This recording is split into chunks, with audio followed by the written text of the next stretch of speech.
गुरु शिव सहित साहब दीदी के हमार प्रणाम बा।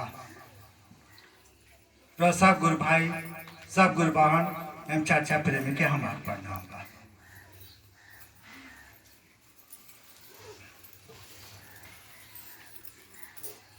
गुरु के दया से, साहब दीदी के आशीर्वाद से, रोरा साहब के सहयोग से आज अपने दरवाजा पर शिव गुरु पर चर्चा सुनने और सुनावे के सौभाग्य मिलल।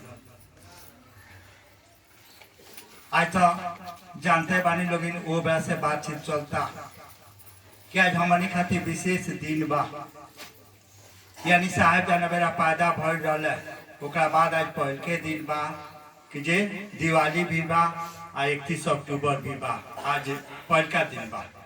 यही से हमनियों के सोचे से हमारा एगो आदत हो गई बा कि ना कोनो बहाना से गुरु भाई बहन के बुला के बातचीत करे के, वो लोग से अथी करे के, माने ना होला कोनो पर्व त्योहार में लोग इंतजार करेला कि घर के बाहर के सभा में लोग आई, एगो बहाना बा मिले जुले के बियाह शादी में चाहे पर्व त्योहार में। ठीक वही लेकर हमरो एगो हॉबी हो गई बा, कोनो ना कोनो बहाना से गुरु भाई बहन से मिले के बात करे के हॉबी हो गई। नाशा पर कोनो न कोनो बहाना से जब भी गुरु भाई बहन लोग बैठेला तो सोचे लगी ना सर कि का कल जाओ जहाँ सब लोग इकट्ठा होके बातचीत होके, माने नाशा लिखा हुआ। खैर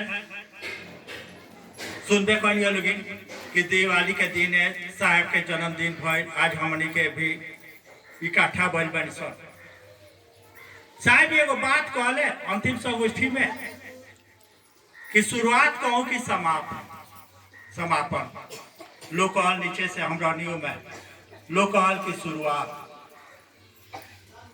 साहब मुड़ी हिलौले, मुँह से तो बोली ना निकलता है लेकिन मुड़ी हिलौले आ कहले कि शुरुआत तो अब होगा। बड़ी जोर देखे मोबाइल पर आवेला सुने लोग, शुरू तो अब होगा। कहा बतिया कहले कि शुरू तो अब होगा का चर्चा का शुरुआत नहीं के भइल का? आज से होता का? बहुत दिन से होता, बहुत दिन से होता, लेकिन कहा कहले कि ये शुरू तो अब होगा। सबसे पहले तो हमनी के जाने के चाहिए, देखे के चाहिए कि ये बात कहले का, यानी चर्चा के तो शुरुआत होता। चर्चा तो हर एक जगह होता, हर एक गली मोहल्ला में होता, सब लोग जानता। रोगी कहता नहीं, हमनियों के कहते सब का हमनी के लोग के शिव के शीश बनावे खातिर करता नहीं सन का बात बुझाता कि ना? चर्चा तो करता नहीं सब, खूब धूमधाम से करता नहीं सब, बाजा लगा के ढोलक बजा के झाल पीट के खूब चर्चा करता है सब का लोग के शिव के शीश बनावे खातिर करता नहीं सन का। अगर हम रोरा शिव के शीश बनावे खातिर करी सब, खाली हमारा सोच हो जा जौन महादेव हमारा रोरा के कहले बड़े साहब दीदी चर्चा करे के साहब से महादेव का करे गौर से सुनल जाए तो बात बुझा जाए। चर्चा करे के कहले कि का करे के कहले बड़े बतिया पर ध्यान दिया। महादेव जब साहब से कहले कि हरिंद्र तुम जो करते हो सो दूसरों को करने के लिए कहो। लंबा कहानी हो जाए, शॉर्ट में बताओ तनी ना। तुम जो करते हो सो दूसरों को करने के लिए कहो। साहब बात के कटले पूछले पहले कि आप कौन है, तो मुझे शिव की शक्ति समझ लो। साहब कहले कि जी शिव को प्रचार की जरूरत है का? महादेव जो ओकर जवाब दिले तो साहब भुला गए। साहब कहले कि कोनो भी बुजुर्ग आदमी के बात अगर काटल जाई तो ओकर उल्टा रिएक्शन होई। साहब कहले कि मैं जो कहता हूँ वही करता हूँ। माने महादेव जब कहले साहब से कि हरिंद्र तुम जो करते हो सो दूसरों को करने के लिए कहो। साहब तो चिढ़ रहे महादेव से। साहब कहले कि मैं वही कहता हूँ जो मैं करता हूँ। महादेव बुझल कि इनका अभी बुझात नहीं हम का कहता नहीं। महादेव बुझल, महादेव कहले कि तुम असत्य बोलते हो, असत्य बोलते हो। साहब के जवाब सुनी। साहब कहले कि हमको झूठ बोलने की आदत नहीं है। साहब के असत्य में झूठ का अंतर ना बुझात रहा। महादेव का कहता रहे हम का कहते बतिया ना बुझात रहा। साहब कहले कि जे मुझको झूठ बोलने की आदत नहीं है। तब महादेव पूछ ले तुम क्या करते हो? तो जी मैं लोगों को शिव का शिष्य बनाता हूँ। बात समझे? इना कहले कि हम चर्चा करी ले, इना कहले कि हम चर्चा करी ले। साहब कहले कि जी मैं लोगों को शिव का शिष्य बनाता हूँ। तब महादेव पूछ ले कि करने के लिए क्या कहते हो? तब साहब के बात बुझा गई, अपन गलती बुझा गई कि हम तो चेला बनावे के थोड़े कहले, हम तो लोग के बनावता नहीं, लोग के कहले कि तू शिव के शिष्य बन, लेकिन उनका के ना कहत रही कि तू लोग के शिव के शिष्य बनाओ। बात बुझाता कि ना? बात समझे लगी कि गुरु के आदेश का बा, हमनी के बानी सन का करे के का बा, ये पर ध्यान दिया। यानी साहब कहले कि जी मैं लोगों को शिव का शिष्य बनाता हूँ। यही कामवा के महादेव कहले रहे साहब से जे लेखा तू लोग के शिव के शिष्य बनाओ तरह वो लेखा ओकरो के कहो कि लोग के शिव के शिष्य बनाओ। ये महादेव कहले कि तुम जो करते हो सो दूसरों को करने के लिए कहो। साहब के गलती बुझा गई कि महादेव कहे के का चाहता रहे ना। साहब तो लोग से कह कि तू लोग के चेला, तू महादेव के चेला बना, हई काम कर, लेकिन ई ना कह जे तू लोग के चेला बनाओ। यानी हमरा रोरा का करे के बा इतना तो बुझा गई।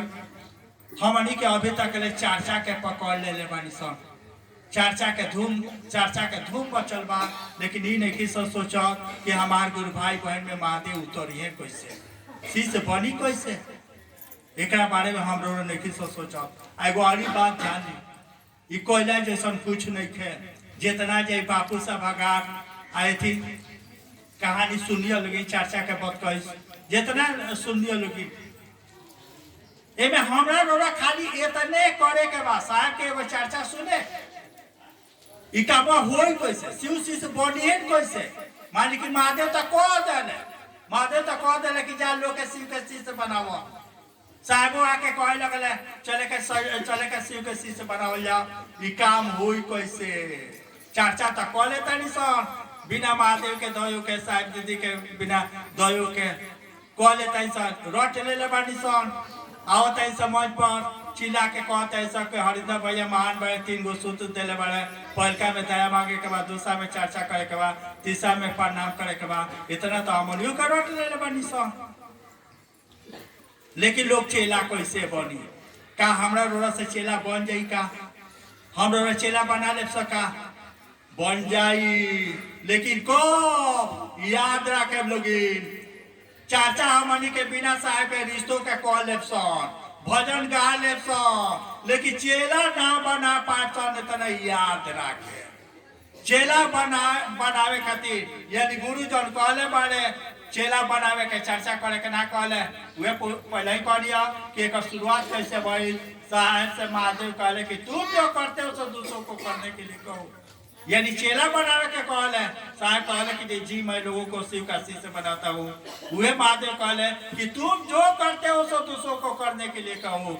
चेला कैसे बनी इतने याद रखी, जाले ले सूत्रवा देवे वाला से रिश्ता ना बनी, ताले ले हमरा रोला से चेला लोग ना बनी। चर्चा कह ले सन, भजन गा ले सन, लेकिन वो चर्चा से वो भजन से लोग चेला ना बना, चेला ना बने, इतना याद रखे। कैसे से सुन साहब के वो चर्चा सुना तो कम लोग फेसबुक पर आवेला। साहब कहता रहे कि जे अब मैं बूढ़ा हो गया, 73 साल का हो गया, अब मरने वालों को क्या मारिएगा?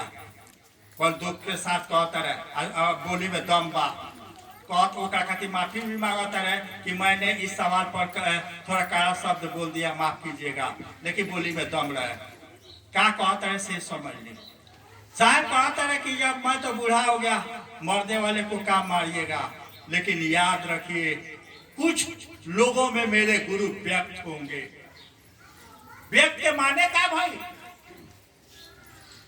कुछ लोगों में, इन्हें सब लोगों में गुरु व्यक्त हुए, कुछ लोगों में मेरे गुरु व्यक्त होंगे और वो आपका विरोध करेंगे। व्यक्त के माने क्या भाई? एक बात याद, का कहता रहे जेकरा में गुरु व्यक्त होइए से ही एके विरोध करी। ई व्यक्त के माने क्या भाई? व्यक्त के माने भाई जेकरा में महादेव उतर गइलो खस। देखा क्लियर हो? क्लियर होता? जेकरा में महादेव उतर गइलो खस, जेकरा में साहेब उतर गइलो खस। व्यक्त के माने हुए भाई कि जेकरा में महादेव उतर गइलो खस, जेकरा में साहेब उतर गइलो खस, से ही लोग के महादेव के चेला बना सकता। चर्चा करके हमरो चेला ने किसन बना सकत। याद रखे हमनी के ये आयोजन के माध्यम से ये प्रार्थना करिले सन, निहोरा करिले सन कि केहू से मान कि साहेब से रिश्ता बनावे के बाद पहले करिया जाने ले रोरा साहब से रिश्ता ना बनी, साहब रोरा में ना उतरिए काले ले हम रोरा चेला ने किसन बना सकत। चर्चा कल अलग बात बा, चेला बनावल अलग बात बा, जे लगा महादेव से ले लावल अलग बात बा, महादेव से रिश्ता बना ले अलग बात बा। महादेव से लेवे खातिर तो साहेब के तो 5-10 मिनट एक साहब आवत रहे चर्चा करके। गर्मी के दिन रहे, शुरू के बात बताओ तनी 90-91 के गर्मी के दिन रहे। एगो लाइन होटल पर खाना खाए खातिर रुकल लोग, चर्चा करके आवत रहे लोग। तो साहब के पछताती रहा, 2-3 गो गाड़ी आगे पीछे चलत रहा। लाइन होटल के मालिक जो रहे तो पूछलस अगल बगल के लोग से की है, अच्छा ये के साहब हरिदान नहीं महादेव के चेला है, महादेव के चेला है। ओकरा 17-18 बरिस हो गए बियाह भइला, लेकिन कोनो औलाद ना रहे। गर्मी के दिन रहे, बड़ा लाइन ना रहे। लागल साहब के पंखा आके लाइन खाना खाए खातिर रुकल लोग, सब लोग साहब के पंखा आके लगल तो साहब माने कहले रहने दीजिए तना सर हाँक लगे दी। साहबों के गर्मी में केकरा पंखा के हवा खराब लगा, कहले कि हमरो निमने लगत रहे ससुरा हकल। जब खाना खा लो तो पैसा देवे गए साहब होटल के मालिक ना लेलस, कहलस ना सर रह दी, ना रह दी सर। लेकिन कोनो भी साधु अगर केहू कुछ कहले बानी ओकर दे के जाला, लेके ना जाला। आदमी में साधु में यह अंतर है कि वे गिलास साथ यहाँ तक कहले कि हमरा लोग बाग के वे गिलास सादा पानी पिया देला ओकर एहसान हम चुकाई दे। साहब के कहल पैसा ना लेला। जब साहब गाड़ी में बैठे गए तो साहब होटल वाला कहल कि सरकार एगो रोड से काम है। बोले साहब के हाँ पंखा हाँक ले बा, इतना गुण भाई बन के खियोले बा। साहब सोचले कि दे के जाइए लेके का बोल साहब कहले कि बोलिए तो सरकार हमारा 17-18 साल हो गए बियाह भैया कोनो औलाद नहीं के। साहब तो खुशे रहे, पंखा हाँक के ना खिया के खुश कर डाल। साहब कहले कि जे बोलिए का चाहिए, तब कहले जो कोनो औलाद नहीं के 17-18 साल हो गए। साहब कहले कि अभी चाहे कि 9 महीना के बाद,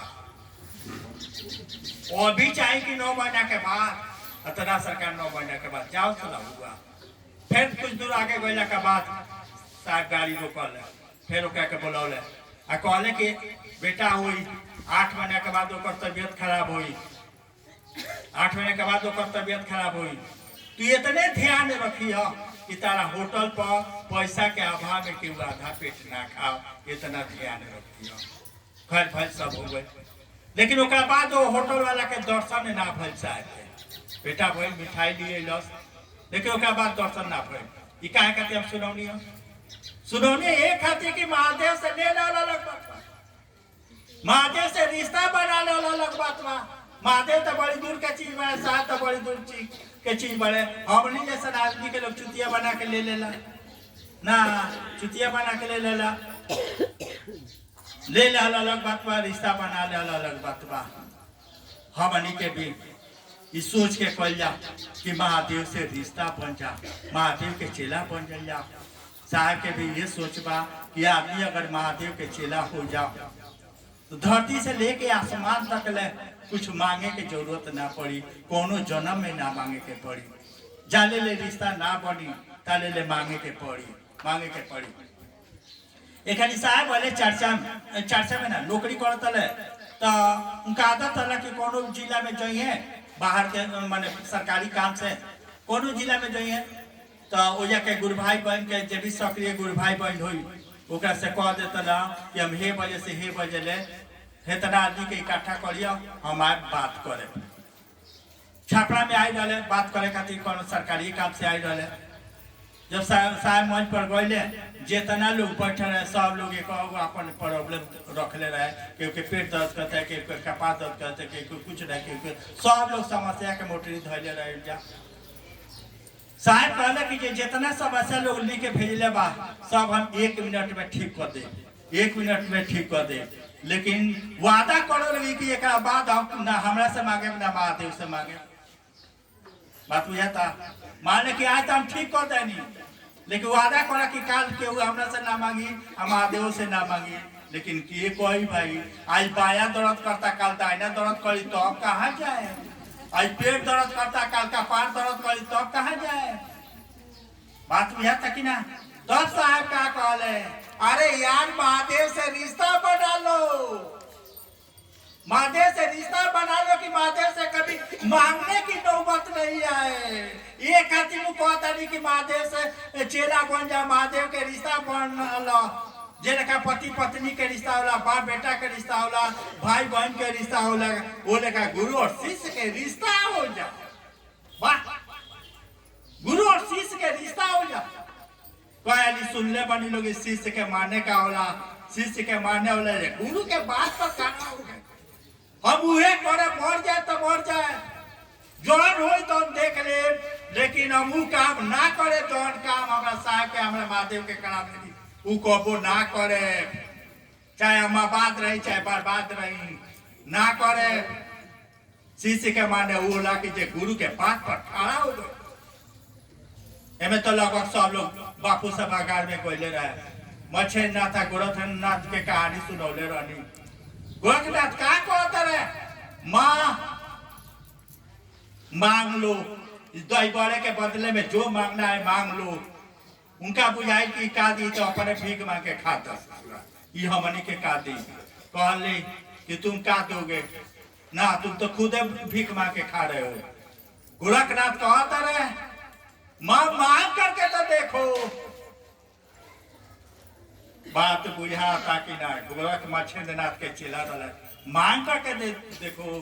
कहली कि जे आँख निकाल के तुरंत निकाले खातिर तो यार हो गए। चेला का माने थे ये भाई हमारी के तो साला 10 रुपया 20 रुपया का थी अपना गुरु भाई बहन के बेचता निशान, ठगता निशान, जुतिया बनावता निशान। हमरा रोज सामने हो रहा बा महादेव के चेला के लक्षण हो। जेकरा के चेला बनावे के बाद, जेकरा के महादेव से जोड़े के बाद ओकरे के चुतिया बनावता निशान, ओकरे के ठगता निशान, ओकरे के बुद्धू बना रहल बा निशान। कोने ना कोनो बहाना से पैसा लेके पैसा के हर लूट बचल बा पूरा दुनिया में। पैसा के लूट बचल बा पूरा दुनिया में। साहब काहे कहले कि शुरू तो अब होगा, यानी पैसा के चर्चा होता है, महादेव के चर्चा नहीं के होत। महादेव के चर्चा महादेवे के लोग कर सकता। साहब एगो बात कहले कि महादेव की चर्चा महादेव के लिए महादेवे के लोग कर सकता। लोग तो पैसा खातिर करते बा, पैसा खातिर तो लूट बचल बा। काम नहीं के बहुत आगे बढ़ल जाए तो सब बुझा जाए। हमनी के आयोजन के माध्यम से एक बात कहे के चाहे, एक बात कहे के चाहे यो साहब से वो महादेव से रिश्ता बना लिया जो महादेव रोरा में उतर जा। बस ये काम इतने खातिर करे के बा हमरा रोरा, इतने याद रखे। मात्र काम इतने खातिर हमरा रोरा करे के बा कि हमार काम हमरा महादेव के हमरा साहब के निमन लग जाओ। एक अलावा साला कोनो सूत्र के काम नहीं के, कोनो मंत्र के काम नहीं के, कुछ कोयला के काम नहीं के। ओकरा बाद महादेव कर रही है कि जो दुनिया लोग देखे, सचमुच में लोग देखता ना, सचमुच में लोग देखता। जितना लोग हमनी के साथ समर्थन में बावे, जितना लोग हमारा साथ दे रहा बा, एक तेवारा तो विरोध करे वाले लोग बा। तेवारा देखी का के बिगाड़ लो, कह जाला कि अल्लाह मेहरबान तक गधा पालवान ना। अगर साहब खुश बारे केहू कुछ नहीं के बिगाड़ सको, इतना याद रखे। हमनी के बस इतने ध्यान रखे के बा, इतने ध्यान रखे के बाद ये काम यही खातिर ही काम करे के बाद कि हमारा काम साहब के नीमन लग जाओ, महादेव के नीमन लग जाओ। ये जब सोच के कल जाए, खाली ही सोच के, ये मकसद हमारा देखे के चाहिए। साहब का लगे एक आदमी देवघर में पूछा कि जे सरकार तोरा बहुत बड़ा कल्याण करता नहीं धरती पर अभी तक ले इतना बड़ा कल्याण क्यों ना कोई। साहब कहले कि हम कल्याण उल्याण ना करिले। गौर से सुनल जाए तो बात बुझा जाए शिव चर्चा काहे खातिर करे के बा बुझा जाए। साहब कहले कि हम कल्याण उल्याण कुछ ना करिले बाबू। ईमानदारी के बात बा कि काम करे के हमरा मनु ना करेला काम करे के मनु ना करेला। लेकिन का करबा बाबू समझ ले काहे खातिर कहता का करबा बाबू जे कामवा करे के कहले बाबू वो हमरा के बहुत मानेला आई कामवा उनका अच्छा लगेला। बात समझ में आता जे कामवा करे के कहले बा वो हमरा के बहुत मानेला आई कामवा उनका अच्छा लगेला। अरे भाई जौन कामवा हमरा महादेव के नीमन लागता वो लेखा कोई जाई तो रोड़ा महादेव के ना नीमन लगे आ जेकरा जो जेकर कामवा महादेव के नीमन लागल साहेबे के नीमन लागल जेकर कामवा साहेब के महादेव के नीमन लागल ओकरे में साहेब उतरी है ओकरे में महादेव उतरी है। हमन के लोग से आग्रह करिले सा प्रार्थना करिले सा कि ऐसा काम कर जा ऐसा काम कर जा ऐसा काम कर जा कि जे हमारा और कामवा साहेब के नीमन लग जाए साहब हमरा रोए में उतर जाए आ जो साहब से रिश्ता बन गई रिश्ता उतरा लेके चीज बा जो साहब अपना भाषा में कहते रहे कि कुछ अच्छे लोगों में मेरे गुरु व्यक्त होंगे। यानी जो ये रोड कामवा महादेव के निमन लागल साहब के निमन लागल वो दिन से शिष्यता के शुरू हुई वो दिन से महादेव अपन अपन कहल जाला कि करा तो स्वामी सेवा के श्री लिया करे ले महादेव लेकिन शरीर धरियन हमार राउर जेका से उनका रिश्ता पावे। चर्चा भी साहब के सुनो तो कब लगी साहब कहले कि दिखते हम आप है करते महादेव है बस जरूरत बा कि खाली वो महादेव से वो साहब से रिश्ता बना लिया। रिश्ता बनावे खातिर जे लेखा साहब कहता रहे जौन कहता रहे ऊपर करे के पड़ी। यानी सचमुच में लोग के शिव के शिष्य हो जा खाली सोचल जाए कि के लेखा होई हमारा महादेव से साहब से दया मांगे के जरूरत नहीं के कि बा जे धाका दे के करावे खातिर बेचैन बा। जरूरत बा कि हम रोरा शिव के शिष्य बनावे खातिर और शिव के शिष्य बनावे खातिर का करे के पड़ेला। जब करे लगे लोगी तो बुझा जाई। अच्छा एगो बात बताई मान ली कि जेकरा के हमनी के शिव के शिष्य बनावे के बा जेकरा के कोई आदमी ऐसा बारे जेकर बतिया लोग के अच्छा लगता कोई आदमी बारे मान ली जे शिव के शिष्य बनावे के बाद ये तो खोजे के पड़ी कि केकरा के बनाई के समझी केकरा के समझाई। कोई आदमी पर विचार करता बात बुझाता नहीं कि ना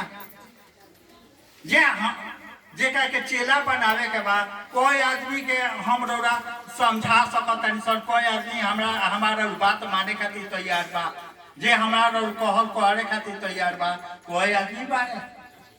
जब लोग के चेला बनावे खातिर चल जाए वो नियत से चल जाए कि महादेव जौन हमरा रोड के कहले बारे साहब दीदी जौन कहले बारे सचमुच में गुरु भाई बहन से लगाव अच्छा ले गुरु भाई बहन से लगाव ना हुई ओकर दुख दर्द अपन ना बुझाई ना जाले ले ओकर कष्ट से अपन कष्ट ना बुझाई ताले ले काम ना होई। यानी जेकरा से के चेला बनावे के बा ओकरा प्रति हमदर्दी होके के चाहिए।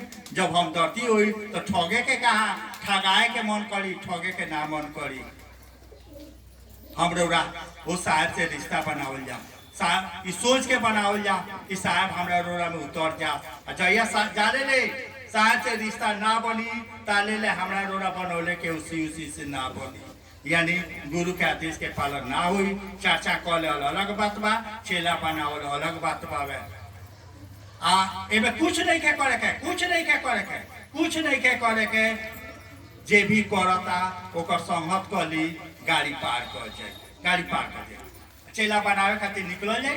महादेव से दया मांगे के भी जरूरत नहीं के साहब देव से दया मांगे के भी जरूरत नहीं के उ देवे खातिर बेचैन बालो खाली मानवा में मानवा तक मिल जा जे लका उ लोग बेचैन बालो वो लका हमनियो के लोग के महादेव के चेला बनावे खातिर बेचैन हो जाए सन। एकरा अलावा कुछ करे के जरूरत नहीं के।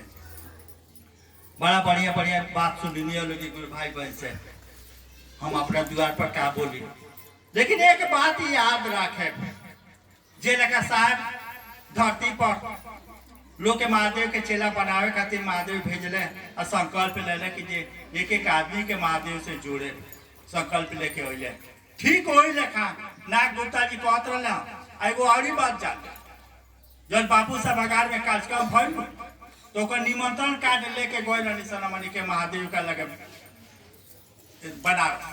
बनारस गइल सन जितना जगह साहब के लगे साहब के साथ हम गइल बनी साहब जहाँ जहाँ गइले तहाँ तहाँ जाके देनी सन जे भाई हमनी के मदद करो कमजोर आदमी बानी सन चला बड़का बढ़िया लोग हमनी के पीछे पड़ल बा और ढेर लोग पीछे पड़ल बा तनी हमनी के मदद करी हमनी के ना हाथ गोड़ बा ना कहल कि बानर भालू लेके हमनी के जाके लेखा राम बानर भालू ले जाके लंका पर विजय प्राप्त कैले ठीक उहे हाल हमनियों के रहे सब ना कुछ नहीं के हमनी के लगे ना हथियार बा ना पैसा बा ना कुछ नहीं के ना बड़का लोग के आगे तो हमनी के कहे से भाई हमनी के लगे कुछ नहीं के तो चले के तनी देवता लोग के गोड़ावल जा ना चले के गोड़ावल जा जितना ऊंच ढेर जहाँ जहाँ साहब गइले वो जाके गोड़ैनी सब सरकार तनी रो मदद करी तनी सरकार मदद करियो तनी कह दिलो तो हमनी को गड़िया पार कर जाई डर तो रहबे कई ना महादेव के लगे गइनी सब ओदी बारी सुतरा सब रही से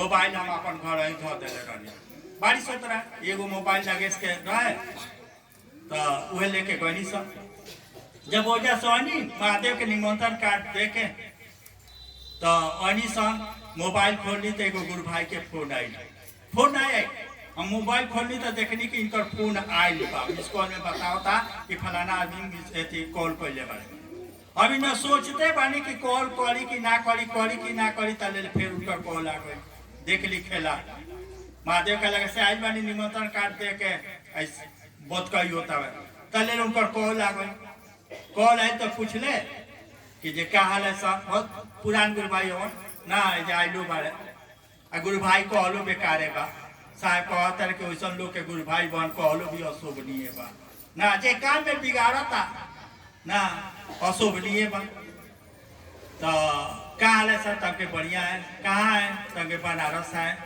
अब तो कोई नया समाचार तो ना कोई नया समाचार नहीं है वही महादेव कर रहे हैं महादेव कर रहे हैं हाँ तो सुन है कि आप संस्था बना लिए हैं तो हम कहने के हाँ बनाए तो पुराना न्यूज है नया थोड़ी है पुराना न्यूज है संस्था बनाए हैं तो हर धरफड़ी में वो अपना भाषा में कहले धरफड़ी में माने जिले का हमनी के कहले से जल्दीबाजी में धरफड़ी में बना लिए तो हम के क्या करते महादेव का काम छोड़ दे का ना तो आपको छोड़ने के लिए कौन कहा है तो हम बताओ नहीं कि एक आदमी के फोन आ जाए हमरा के लेखा धमकी दल है ये से हमरा के बनावे के पड़ल तब वो का कहले से सुनी हम तो चढ़ले रहे ना का कहले से सुनी कहले कि आप बढ़िया वकील से राय कर लीजिएगा आप साहब दीदी का फोटो नहीं लगा सकते हैं ना तो हम लोग चढ़ले रहे हम कहने कि ये सर तू पता कर लिया हम कहीं फोटो वोटो ना लगाई ले इतना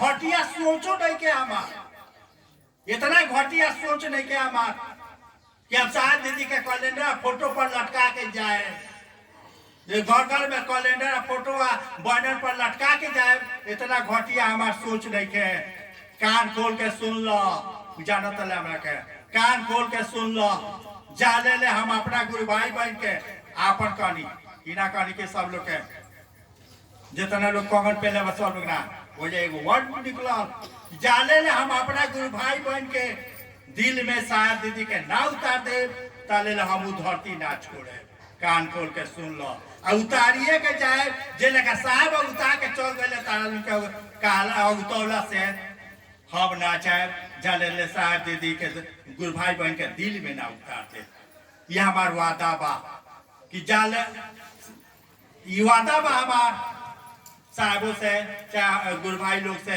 कि हम अपना गुरु भाई बहन के दिल में साहब दीदी के उतारे यही खातिर हमनी के बेचैन बानी सह यही खातिर हम निहोरा करता नहीं प्रार्थना करता नहीं रोल के कि जे लेखा कहल जाता वो लेखा करी बाकी कुछ करे के जरूरत नहीं के हम कहली चर्चा में कहलू बानी कि जौन 30-35 साल साहब के साथ रह के सीखले बानी जौने सीखले बानी बहुत ऐसा बात बा जौन साहब ने किताब में लिखले बारे ना चर्चा में कहले बारे व्यक्तिगत जौन बात कहले बारे हम चाहिए दिल से चाहिए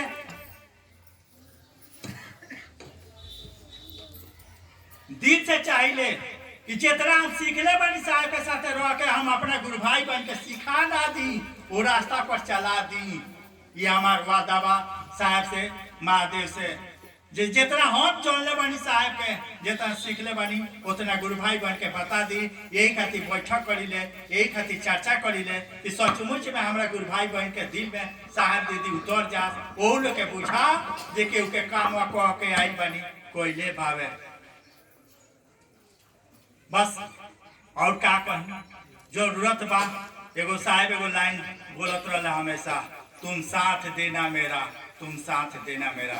रोल की साथ दी सचमुच में पूरा धरती पर ना झंडा फहरा देनी तो पैदाइश में फहरा।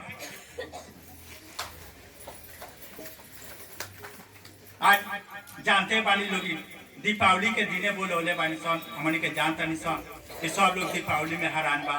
जे लोग शिव शिव नहीं थे वो लोग सोचो तो इस ससुरा पगला गई बड़े सन, पगला गई बड़े सही में पागल तो हुई गई बाड़ी ना। साहब के बाबूजी एक अपने दोस्त से कहले कि हमारे बड़का लड़का पगला गई बा, खाली महादेव महादेव करता। संजोग से दोनों आदमी के भेंट हो गई साहब के बाबूजी के दोस्त से साहब के पटा कलेक्टोरिएट में। तो कहले सुनो सुनो सुनो सुनो वो रेनवे के रहे सिवाने के भोजपुरी रहे, सुनो सुनो सुनो ने तू का करो तारा कि तार बाबूजी कह तारा के हमारे बड़का लड़का पगला गई बा। साहब का जवाब देले से सुन ले। साहब कहले कि ये चाचा पहले प्रणाम कैले, प्रणाम चाचा। बाबूजी के दोस्त चाचा लगबे करी प्रणाम कैले। ओकरा बाद साहब का कहले से सुनी। साहब कहले कि ये चाचा धरती पर तो सब लोग पगलाइले बा, केहू बेटा खातिर पगलाइल बा, केहू बेटी खातिर पगलाइल बा, केहू जमीन खातिर पगलाइल बा, केहू घर खातिर पगलाइल बा, केहू पैसा खातिर पगलाइल बा, आ जे लेखा तू मेहरारू खातिर पगलाइल बा वो लेखा महादेव खातिर पगलाइल बनी। पागल तो सब है बा। तो हमनियों के लोग पागले कहते हैं कि साला दिवाली के दिन एकनी के चर्चा भइले बा जे ना सुन जानत होई ना। सचमुच में साहब लेखा हम लोग भी पगला चाहिए सब। दुनिया याद करो जे सब लोग तो धरती खातिर मरते बा, हम लोग महादेव खातिर मरल जाओ। जे लेखा साहब थी कह के गईले चाहे गुरु भाई बहन लोग भी भजन गावेला और वो ऐसा काम करे कि मरकर भी जिंदा रहे। साहब से महादेव से दीदी से हम प्रार्थना जरूर करे यही खातिर आज बोलावले रहा कि तोरे जन्मदिन पर वो में दिवाली के दिन गुरु भाई बहन के बोलावतनी जो काम देले बारो हमू जो ठनले बानी जेके कि हमारा अपना गुरु भाई बहन के दिल में साहब दीदी उतर जा। एक खातिर उनका से आग्रह करे, प्रार्थना करे, निहोरा करे कि हमारा गुरु भाई बहन के दिल में उतर जा। एक खातिर तू हमरा से जॉन करावे के कहो हम करे खातिर तैयार बनी, लेकिन हमारा गुरु भाई बहन के दिल में उतर जा कि पूरा दुनिया में सचमुच में महादेव के झंडा। अभी तो पूरा दुनिया में पैसा के झंडा पड़ता, पैसा के झंडा पड़ता, महादेव के झंडा पड़ जा।